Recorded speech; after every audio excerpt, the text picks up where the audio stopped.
Have you ever felt like trading is a war? You've got the market battlefield on one side, total chaos and conflict, and on the other, the calm, focused dojo. Well, in this explainer, we're going to walk the path between the two. We're talking about applying a 2,500-year-old philosophy to give you a real modern edge in financial trading. Let's dive in and see how some ancient wisdom can totally transform your approach. And this quote right here, this is the core promise. It's all about transforming trading from that stressful, frantic chase for profits into a practice of clarity, balance, and yes, even wisdom. This isn't about some secret strategy or a magic indicator. No, this is about a fundamental shift in how you see the game, a move from chaos to control. And let's be real, it does, doesn't it? Every single day, you're fighting. You're fighting market volatility, you're fighting algorithms, and sometimes you're fighting the biggest enemy of all, your own emotions. It can be absolutely exhausting and honestly destructive to your account and your well-being. This chart pretty much breaks down that internal battlefield. Just look at it. You've got fear, greed, and that ever-present fear of missing out, FOMO, as the dominant forces pulling the strings. And these aren't just feelings, you guys. These are the generals leading you straight into your worst, most impulsive trading decisions. We've all been there. So here's the big pivot. What if I told you there's a time-tested framework for navigating exactly this kind of mental and emotional mess? And no, this isn't just a rhetorical question. There actually is one. It comes from the Buddha, and it's called the Noble Eightfold Path.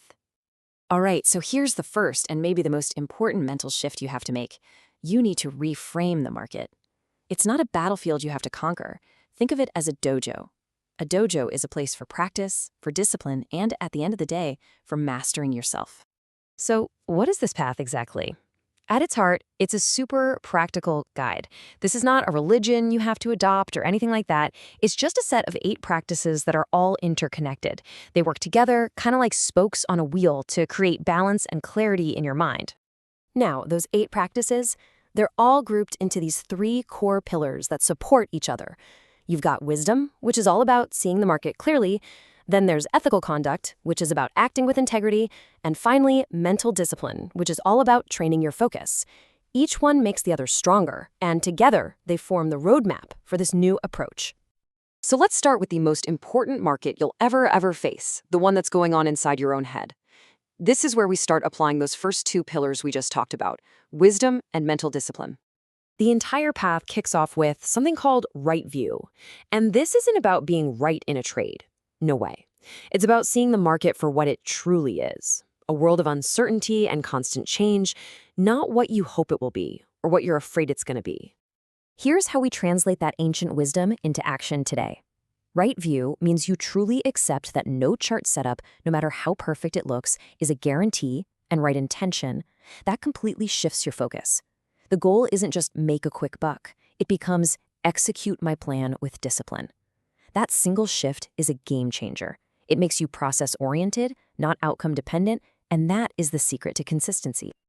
And this is where that mental discipline really comes into play. Mindfulness isn't some fuzzy, abstract idea here. It's a powerful tool. It's that split-second pause where you actually notice the anxiety bubbling up. You see the FOMO screaming at you to jump into a trade, and you choose to stick to your plan instead.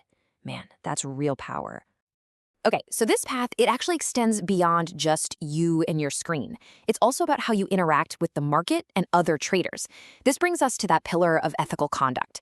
It's all about trading with integrity and actually contributing something positive, instead of just adding to all the noise.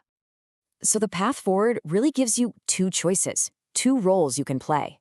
On the left, you've got the hype machine, all the noise, the rumors, the boasting about wins that just triggers greed and fear in everyone else. But on the right, you see a true leader, someone who builds a dojo for others through honesty, patience, and real respectful dialogue. This ethical approach totally redefines what leadership in trading looks like. It's not about flexing your wins. It's about being transparent with your successes and your failures. It's about educating people on solid frameworks instead of just shouting out trade signals. This approach transforms trading from a cutthroat race into a collective practice, which is really an act of service to the whole community.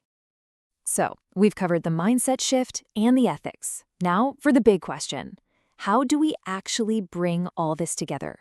How do we turn these cool ideas into a daily routine and make trading a true, sustainable practice? Here it is, a simple but incredibly powerful 4-step routine. And I want you to notice none of this is about chart patterns. You start by just grounding yourself. You check in with your emotions by journaling. You reframe risk management, get this, not as a chore, but as an act of compassion for your future self. I love that. And finally, you detach your self-worth from the P&L of any single trade. And this, right here, is the ultimate takeaway. This is your new definition of a winning day.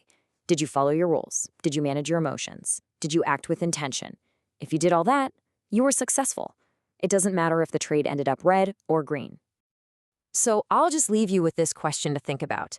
If your P&L isn't the only thing that matters, what does your true scorecard look like?